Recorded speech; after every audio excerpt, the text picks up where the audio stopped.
Hi, welcome back to another TerranScapes video. This is just a special short video, I'm going to try to keep it short, on how I've been evolving into different forms of casting. I just put up a video about some new buildings that I did, and they're cast as whole pieces, so that requires a different kind of molding than what most people use, say when they're making a small block, two-part mold for casting small objects. So what I thought I'd do is give you a brief overview of how this process is done, at least for me. And then in the description down below, I'm going to link to the Smooth On video. Smooth On is a manufacturer of plastics and urethanes and rubber, silicone rubbers, whatnot, for casting and mold making. And they have a video that's how I learned this, and it's nice. It's very step by step, and it is important that you follow each and every step to get it to come out right. So I'll let them do the specifics, and I'll give you a brief overview of how it works for me. So if you want, you could pause right now and go watch that video, and then come back, and you'll understand maybe more about what I'm talking about. Because people tend to get confused when I explain some of the steps, and they have trouble abstracting how this all comes together. So if you don't watch their video and you're confused after this, it will make more sense then. So here's the master of the mausoleum. Now when you go to cast using this method, in this particular case because I'm using her starch molds, I have to make sure that it's completely sealed. So depending on what you cast, you may not need to do this, but that meant going around, I actually fill everything with lightweight spackle, brush it all out, take my time. Deep areas I'll put in some green stuff, but you can see it's a hollow building. You can see the reinforcing I did for the roof, and that's what the master looks like. So basically, it requires attaching the master to a foundation. They recommend screwing it into place because this has no bottom and I can't screw through the board. I don't cast on this surface, I cast elsewhere, but I just often glue it down using hot glue or super glue. I've been using more because it's a little stronger and it doesn't lift up the model. Once you seal it, because it is hollow on the inside, I then have to seal every little edge and nook and cranny. I use a soft modeling clay for that. You have to use specific clays, research that if you're going to get into this kind of process. Then, once you do that, you take saran wrap, wrap it over the whole model, and then you build up a layer of clay.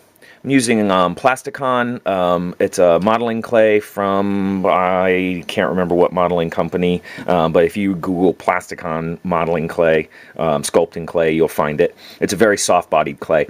You build up a layer, the thickness that's going to be the end result of your rubber. So in this case, I built it up, about a 1/4 inch thick, ballpark. Then, with the clay in place and your model firmly attached, you have to build a shell around the model. I use Plastipaste from Smooth On. It's a fiberglass reinforced epoxy. It is incredibly strong. This is probably thicker than it needs to be. You build your shell around the model, and you have to envision now, this is where the imagination comes in. Make sure I got the right corner here. There we go. That you have a layer of clay now that you're building the shell around. Now because this model has outcroppings and whatnot, it'd be easy to lock it into the shell, meaning that once you build the shell you won't be able to remove it. So you have to make sure that you build it in parts that have seams that conform to the master so that you'll be able to remove it. In this case I opted for 4/4, as that way it runs the seam of the roof and it runs the seam of the small, I should come up with a name for those. What are those little things? The alcoves that stick out on the side. Once you build the shell, you need to have a vent hole to pour in your rubber. You need to build the feet for it so that when you turn it upside down to cast into it, it'll be level and sturdy. You need to build flanges to give the seams strength, as you're going to use those to pry it apart. You need to build flanges on the side to trap whatever kinds of strapping material you're going to use. All of this is, model specific. Then, once you have this all attached, you key it, don't forget, keying it in. They'll show you that on the video, so that it all comes together nice and neat and makes a good tight fit. Once you build the shell, then you also key the shell to the foundation, as it needs to go over the model the exact same way it does right now. You're going to take the shell off. You're going to peel off all the clay, and that will leave you now a void between the shell and the model. So if you can imagine, do I have this in the right spot? There we go. So if you can imagine here, right, there is a gap now, an air gap between the model and the shell. So you return the shell to its original position using the keys on the foundation.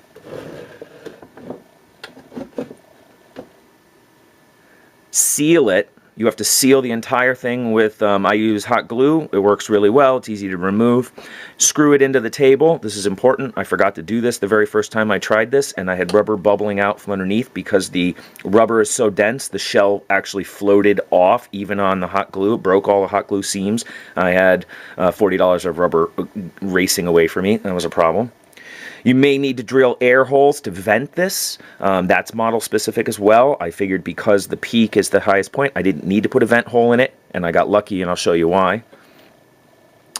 Once this is all sealed, locked to the table exactly the way it was over the miniature, so you have that nice even air gap, then you pour your rubber into the hole.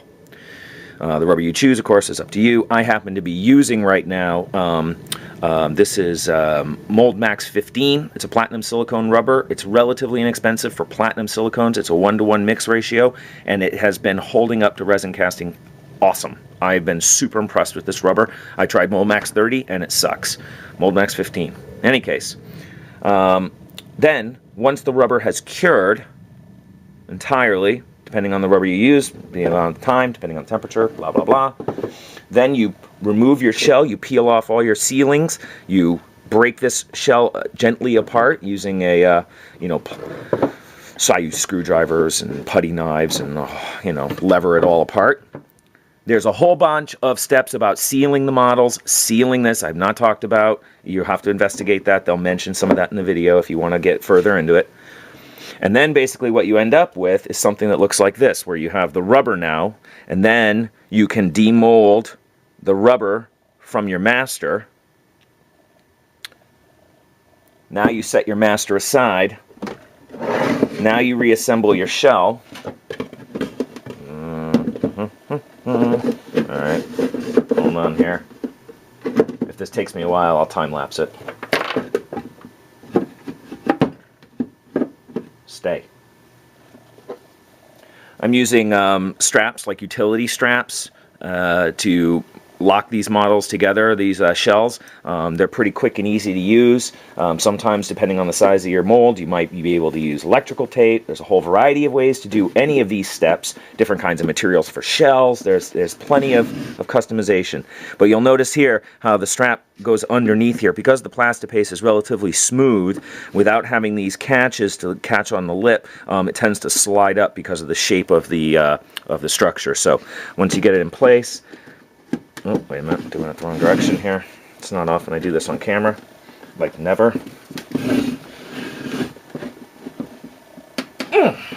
And you want to crank that down pretty aggressively, especially because I'm using expanding foams. So expanding foams, I have discovered, if you don't crank them enough, they'll distort the shell, right? They'll push the shell apart and you'll get a distorted cast. I happen to use a second one on the top here to ensure the top is tight.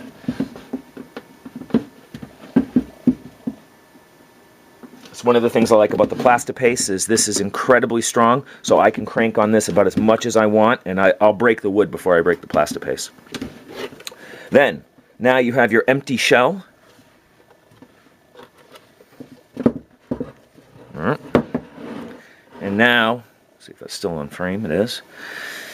And then you take your rubber from your demolded master, and you reinsert it into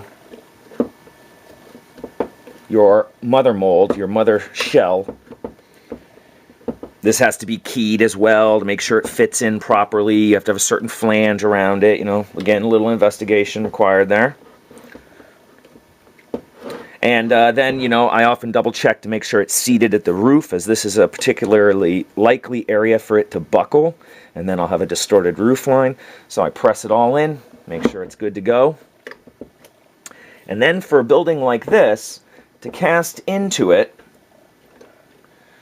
complicated molds before I leave. Sometimes you can create keys in the you'd basically make a key in the clay, so to speak, that the rubber will key into the shell, so that you could have a firmer lock. That's something that I'll probably have to do with larger. This is probably about as large as I can go without getting into complicated keying. We're going to ignore the phone.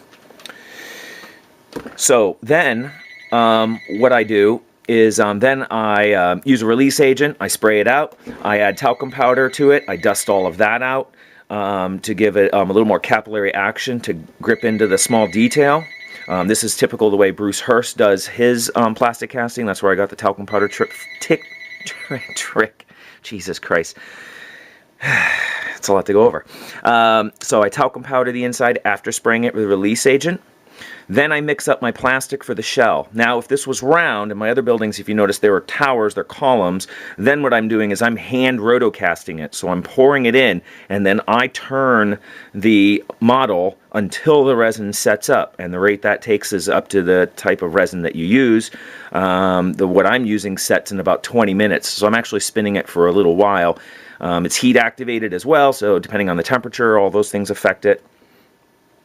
But in this instance, because of the size of this piece and its shape, if I try to rotate it around, it's going to be slopping out of all these corners when I turn it like this, right? It just pours out instead of slopping to this side.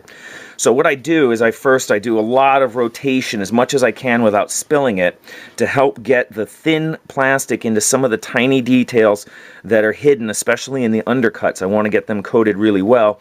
Then I get a cheap chip brush. Pretend this is a chip brush. This is not. Pretend. And then I'll brush it up all along the sides as it begins to set to try to ensure as even a coverage as I can.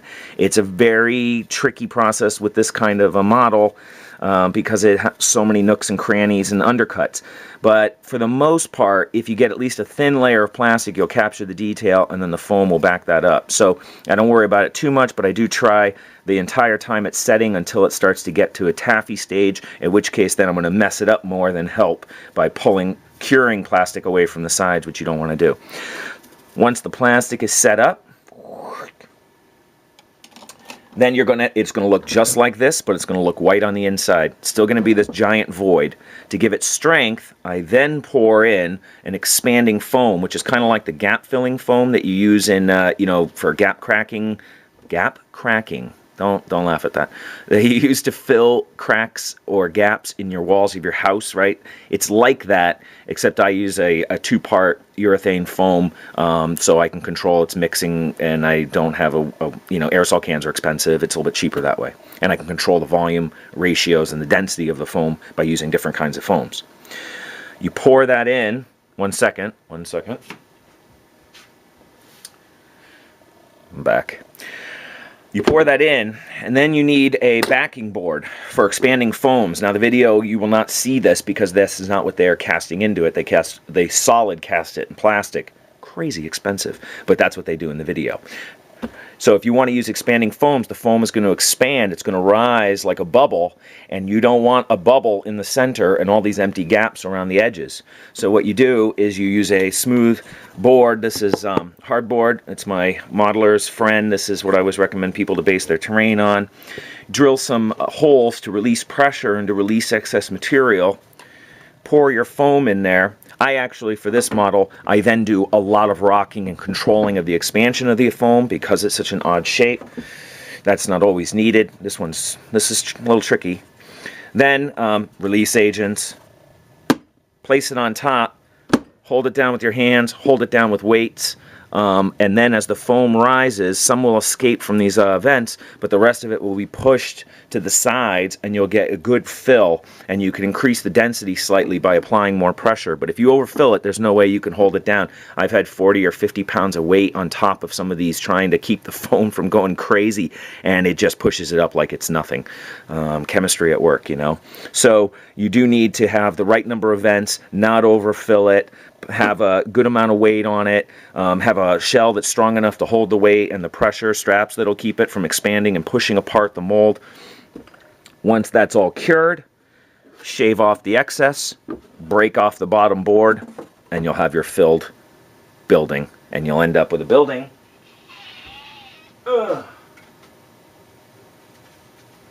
that will look like that. So you can see here, I did not fill it properly the first time, and I had to go back in and touch it up. I often don't measure per se per model because I have so many different kinds of casts. I eyeball it, and sometimes I'm a little off, especially if I haven't been casting in a while. Once you demold it, then you can sand the bottom flat, and you'll end up with the model that I showed in the last video. Just like that. Oh, just like that. One of the things that's lucky about this mold, I was really concerned, is that when I go to demold, am I able, do I have to cut a seam? Oftentimes you have to cut a seam to be able to peel the rubber off. Probably looks better on this.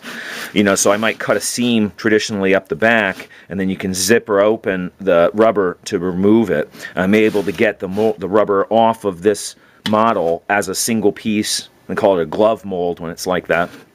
And you can stretch it off and pull it off, and that way it's a perfectly seamless model, and I don't have to worry about a seam, you know, either in the cleanup or in the setting of the rubber into the shell. You can try to get a tight seam and it doesn't show that much, but there's almost always a little bit there.